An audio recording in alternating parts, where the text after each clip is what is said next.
Hi, this is James from Tabletop Gaming Guild, and today we're going to take a look at The Last Kingdom. The Last Kingdom is designed by John DeClaire and published by Gamelin Games. It's a 2 to 5 player game based on The Last Kingdom, which is a book series by Bernard Cornwell, and then turned into a movie series or series for Netflix. And this is what the game is based off of, the series for Netflix, which is based off the books. I've read the books. I love the books. I haven't seen all of the Netflix series yet. Looking forward to that. Really love the theme of this game to start off with. So keep that in mind with this review. It's going to be colored by that because I love this theme so much. So keep that in mind. Now, this game here, you're going to be playing over 2 rounds. At the end of the second round, whoever has the most points is going to be the King of England. This game is area control. This game has drafting. This game has political intrigue of you switching allegiances throughout the game. Really everything awesome that I like. Let's go ahead down the table. I'm going to show you how to play this game, and then we're going to come back and I'm going to give you my final thoughts.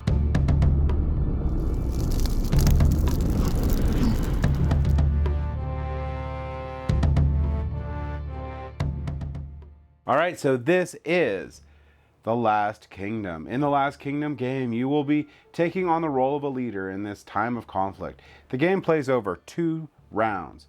In each of these rounds, you're going to be having a conflict in each of the regions there. Once all of the regions, all 5 regions have been settled, you will go on to the next round. During these rounds, players will perform actions to command armies in order to shape the course of the war. Your allegiance to the Saxons or Danes can be firm or fickle, and your score will reflect not just your prowess in battle, but your political skill in maneuvering the competing forces in pre-England during the war phase. Players gain victory points for winning conflict regions. And like I said, there's 5 different conflict regions in this game. At the end of the second round, once the 5th and final region has peace, the game immediately ends. Players reveal their victory point totals that they have secretly accumulated behind their screens, and the player with the most points wins and is ruler of England. Player with the conflict token is going to pick the region for the conflict, and in this case, Uhtred of Babenberg is going to pick Northumbria. Now you're immediately going to add up the strengths of the units in the region. So each unit itself is going to be 1 strength. And for the Danes, it's really simple. It's just the red units. You'll move that up, so it'll be 3. But then you also have to keep Uhtred in count, and Uhtred's ability gives them a +2. So there's 5 strength for the Danes in that region. So for the Saxons, though, you add up all of the other 3 colors, and they'll get 1 point per each. So in this case, it's going to be the 2 Northumbrians. So it'll be Danes at 5 and the Northumbrians at 2, and you'll leave that there. And anytime that changes at all, you immediately move the strength counters for that region that has the conflict. Now in this case, we have Ethelwald. He's going to pick the place that's going to have combat next, and Ethelwald's going to pick East Anglia for some reason. So that's set. So a couple different things of terminology in the game. So just real briefly before we go into the game flow itself. Each player has an allegiance either to the Danes or the Saxons, and this is marked by your allegiance marker right here. Their allegiance marker can be flipped at different points in the game, so you can go ahead and flip to, based on cards or one of the action tokens from up above there, can flip your allegiance token. But your allegiance token is going to be what's going to be determined how many points, if any, that you get from a conflict. Affinity is going to be here. Affinity is very important because affinity, as you move up this track, when you win a conflict, you're going to look at your affinity, and whichever had the majority in there is going to determine what your point score is going to be. So if Gunther had a 1 with Danes, every Dane that's in that area would be worth 2 points, not including leader, or not including your hero miniature itself. So that is a really important concept for the game itself, because you're going to really be looking at the area that has the conflict that's going to resolve before it goes over to the next area. Each of these areas is going to resolve, and you're going to look at your affinity, your place on the affinity track, your allegiance, and your place on the affinity track to see how much you're going to score per battle. And that's a good chunk of the game itself. So strength in general is always going to be 1 unless otherwise noted. So like Uhtred. But like I also showed you, the strength is always calculated in the area that's there. So if things move in or out, you're going to always be using this. So you always have a general idea of what's going to be there. Another important concept that you're going to have for while playing the game is if your affinity track ever makes it to the top and you go up again, you will gain points, 6 points every time you would gain affinity in that faction. All right, so let's go into gameplay itself. The game's going to take place over 2 rounds. Each round has 3 phases. You're going to have draft phase, conflicts phase, and the cleanup phase. After the second round, the final score is determined, and the player with the most points will win and be King of England. So in the draft phase, which is not repeated, so in each round you only have 1 draft phase. This is very important to know because you're going to have 6 cards, and that's all you get for the whole game, or for the whole round. And the next round, you'll have 6 cards, and that's all you get. So you have to use them carefully. And what you're going to do is you're going to go ahead and deal out 5 cards to each player. And they're going to draft their cards. When they draft their cards, they're just going to go through, they're going to look at these cards, and they're going to pick one. Then they'll pass the other 4 to the left, and you're going to keep on going until you get to your last 2 cards. Once you get handed to your last 2 cards, you're going to pick one of those cards, and then you're going to discard the other card to a discard pile anywhere. Just get rid of it. Now, after that draft of 5 cards, and you discarded one of them from your last 2 that you got, you're going to have 6 cards in your hand. And this is going to be your hand for the entire round. Once you play these cards, you won't get them back. Until in the second round, you will get back your hero's 2 cards, but you won't get these cards back. If you didn't play them by the end of the round, you lose them. So you're going to want to be very strategic in when you play your 6 cards over these 5 different combats that are going to occur in the round. Okay, so a couple things that are very important when you're drafting the cards. So these ones here are going to be your main action cards that you can take during the turn. And here's going to be instant cards. So after everyone has completed the draft, at the end of the draft, you're going to go ahead and play your instant cards. So you will go ahead and place these out and you'll gain the rewards. So in this case, I would get another action token, and I would now have Mercian, gain Mercian affinity. So I'd go up on the Mercian track. This one here, I would gain 1 action token when I play this card, and it has a permanent ability. So when I play this card, this one that doesn't have a permanent ability that resolved, I'll just cover it over just to save space. And then I will make sure that I can always see the permanent ability here, which is whenever 1 or more armies of your opposing allegiance are removed for any reason, gain a point. That is a very good card. The other cards will remain in your hand. So now, like I said, you only had 6 for the whole round. Well, now I only really have 4 cards that I can play for the whole round. So you have to balance out cards that you're going to want to play during combat versus cards that will give you a bonus before everything starts. And that will conclude the drafting round after that part's done. Next, we're going to go into the conflict phase. So the conflict phase is going to basically take over all 5 regions here. So the conflict phase will continue until all 5 regions have peace. The exception is in the second round. If the last region is a draw, the game still ends. But other than that, all regions have to be resolved to have a peace token on it before the round will end, and the conflict phase will continue on there. Now at the beginning of the game here, in the first round, the player with the 3rd lowest leadership value here will go first, and that player is going to decide what to do on their turn. They can take actions or pass. Now if they pass, it doesn't mean that they can't take another turn unless every player passes. If every player passes, then the conflict in this region will then go to be resolved. And we'll go over that in a second. But let's go ahead and talk about what you can do on your turn. On your turn, you can take as many passive secondary actions, but as soon as you take a primary action, your turn is over. So what does that mean? Well, in my starting hand here, oops, yeah, sorry, this is my starting hand. In my starting hand here, I had only ones with this symbol here. So these are all primary actions. I also have a primary action that I can play for my character here. So I can spend 2 action points to move Uthred 1 region. So I can do that. I can also spend action tokens equal to the number here underneath the action that I want to take. So if I want to take England is Born, I will have to pay 5 action tokens to do it. Now, the symbology on this game is pretty intuitive when you go through it. Like this one here, I just want to show you while I have it in my hand here.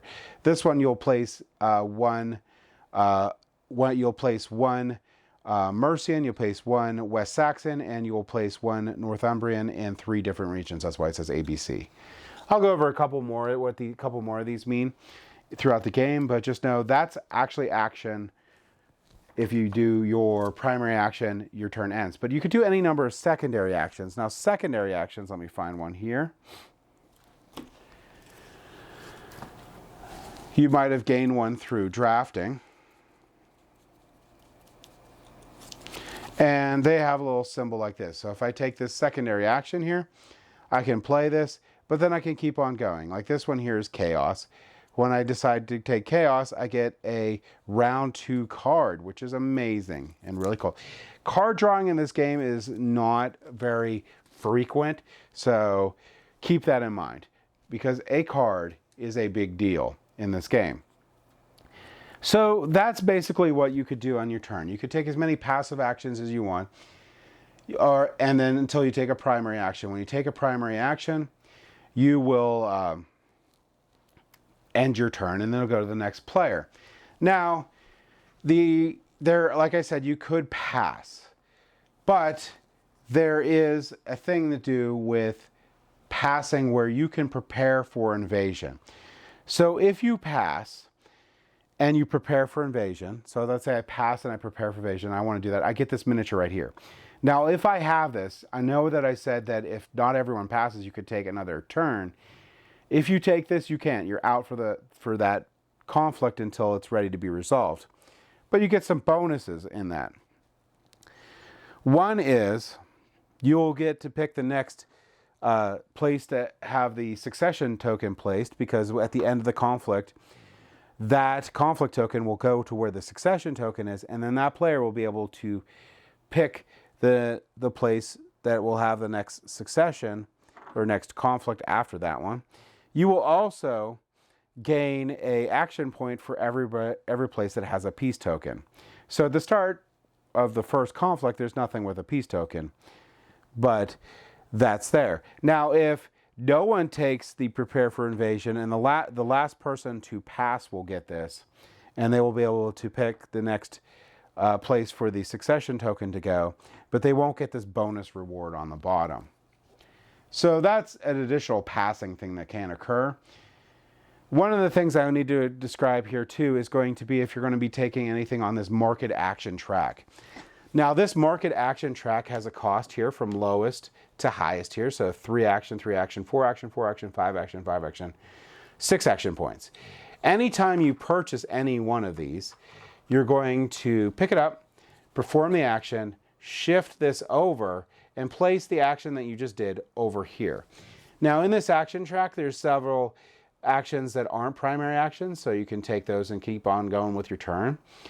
So I could get Destiny is All, look at the top 3 round 2 cards and pick one of them and place this over here, go again and maybe go get this one, which is to see is to be wise.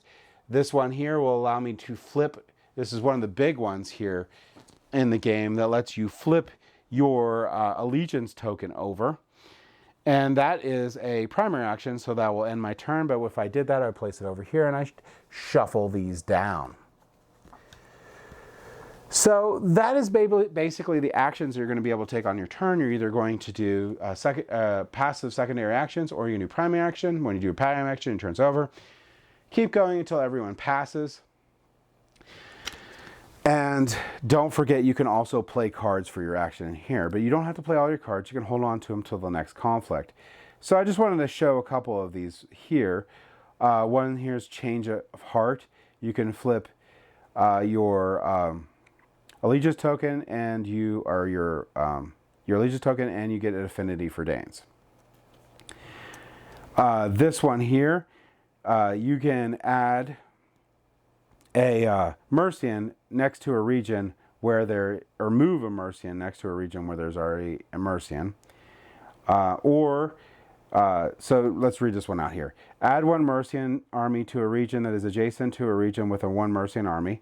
Then if the faction you are currently aligned to with has higher strength in the Northumbria, gain 3 victory points. So that's that card. They're all explained down here on the bottom, but the symbology is pretty easy to pick up on. So I just wanted to show you a couple of those in the game so you get a better idea of how those work. But action points are one thing that I will point out before we go to the next section here that you definitely want to use up before all 5 regions are done, but you actually want to be very conservative on those and use those as efficiently as possible. So let's say everyone passed. So if everyone passed, there's not going to be any more taking turns until the next region. You're going to resolve the conflict. So in resolving the conflict is pretty simple. If you're going to count up the area here. So here you're going to have 5 for Danes and 2 for the Saxons. The Danes would win. Then you would look to see what each player's allegiance is. And if they're on this winning side, they're going to gain some points. All right, so let's go ahead and go over what happens when you resolve conflict. So everybody has passed. We're now ready to resolve conflict. So we're going to resolve conflict in this region here. So in Northumbria, we'll see that we have 5 Dane strength and 2 Saxon strength. So we'll place a peace token there showing the Dane side. Now, if it was a tie, we wouldn't place the peace token at all. The conflict would end. No one would get the winner or loser benefit. The conflict token would go to where the successor token is, and whoever has the prepared invasion token would pick where the new succession token goes for the next conflict. But we don't. So this place here, the Danes have won it, and we'll place the peace token there. All right, so for the winner, so each victorious player, so anyone that now has a Dane allegiance, will gain some points. So the winners here are going to take a look at their affinity marker. So you're going to take a look at where your affinity marker is. And that is how many victory points that you will get. So at the bottom is going to be 0, so you won't get anything. This level is going to be 1, 2, 3, and 4. So the question mark on here, how does that resolve? So if we're going to do Uhtred here, he has 2, okay? So he can pick up to 5 armies in that region and or hero figure controlled by that player. So later on, there's going to be cards that I can play to get more hero figures out there, but they are not my leader, so my leader can't count. So in this area, I don't have any of these figures out, so I don't have that to pick from, and I only have 3 Danes. So in this example, I'm going to pick the 3 Danes, and then I'll score 2 points each, so that's going to be 6 points. Now, if I had 5 Danes in here, I could have picked all 5 Danes, and then that would have actually given me 10 points. In regions like this, so let's say another one's over here, and let's say the conflict was here, and the Saxons won, I could, if I'm on a Saxon allegiance, I could have picked these 5 armies to score. If there was a 6th army, I wouldn't be able to pick that one, but I could pick those 5, and I would score allegiance according to what they are. So these 2 yellow, if I had I would take a look to see what my scoring would be here, this West Saxon or this Northumbrian, and I would score affinity for that. And that's simply how that works. Now, the other thing that's going to happen is going to be if you lose the conflict. If you lose the conflict, it's actually not all that bad. If your allegiance is not, in this case, Dane, you're going to gain 2 action points. If you're the only player who has won or lost, you get another bonus. So for the winning side, if you're the only player that has won that side, you're going to get a on your own bonus, which is going to be 5 points. If you're the only player that lost in that conflict, you're going to get on your own bonus of an additional 2 action points. So you can get up to 4 action tokens if you lose a conflict. Now, after that's all said and done, you have to do a little cleanup in that region before we can continue. You're going to have to discard excess units. So if there's more than 5 armies in that area, so in this case, there is only 5, but we're going to go ahead and add this unit right here. So what you're going to do then is you're going to discard a unit that has the most from the region, and you're going to check again. Are you down to 5? Great. But let's say we had this. So we have 3 Northumbrians and we have 3 Danes. In that case, we're going to discard 1 from both. Then we're going to check to see if we're down to 5. And if we are, that's great. So at this point, now the conflict token to go where the succession token is, and the succession token will be placed by the person who has the invasion token to whatever region they want. Then we're going to do conflict in this region. So players are going to take their turns. They're going to decide whether they're going to play some actions or pass and get the invasion token. And this will continue on and on until all 5 regions have peace tokens on them. Once all 5 regions have peace tokens on it, you're going to go to the cleanup phase. So that's pretty simple. You're going to gain up to the action tokens on your player board. So if I have 3 action tokens left, I'm only going to gain 2. I need to have 5 total action tokens, gain up to that for the round 2. I'm going to discard all current round cards, so all current round cards that I have, except for the hero cards that I have and any instant cards that I have out on the play. I'm going to then remove all the peace tokens from the board. So I'll remove all these peace tokens from the board. I'm going to then give the conflict token to the player who last had an invasion token. And then give the succession token to the player on that player's left. So whoever last had this invasion token is then going to get the conflict token. They're going to then decide where they're going to place the conflict token, and the player to their left is going to pick where they want to place the succession token.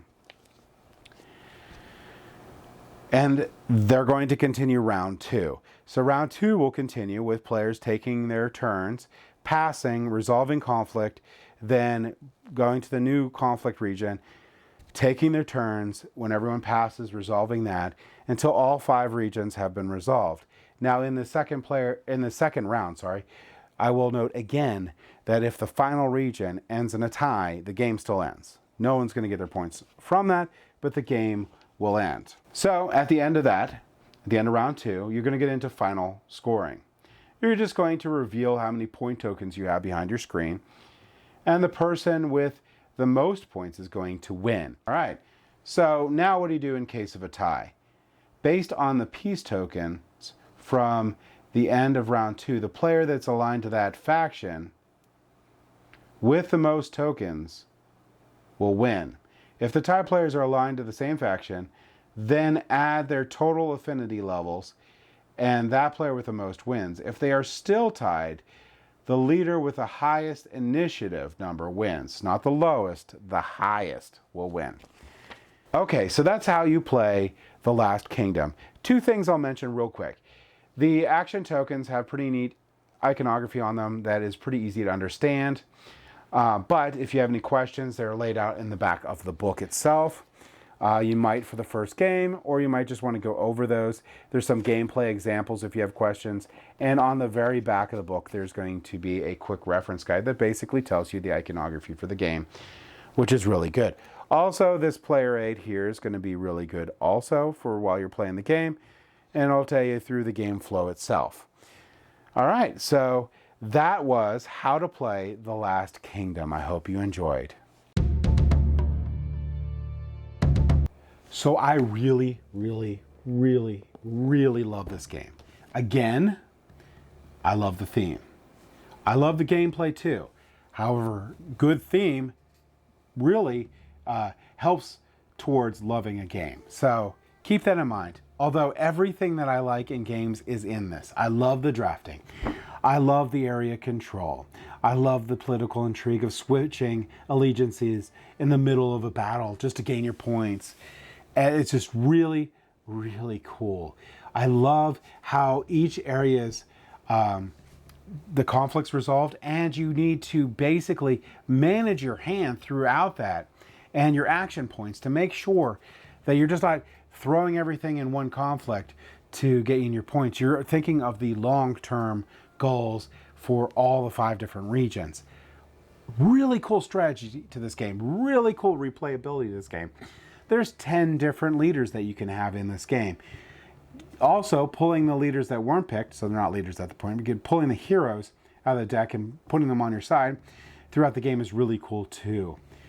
This game is amazing. I love this game. If you like area control games, if you like games that have a huge amount of strategy to it that are war themed, this game is definitely a game you want to check out.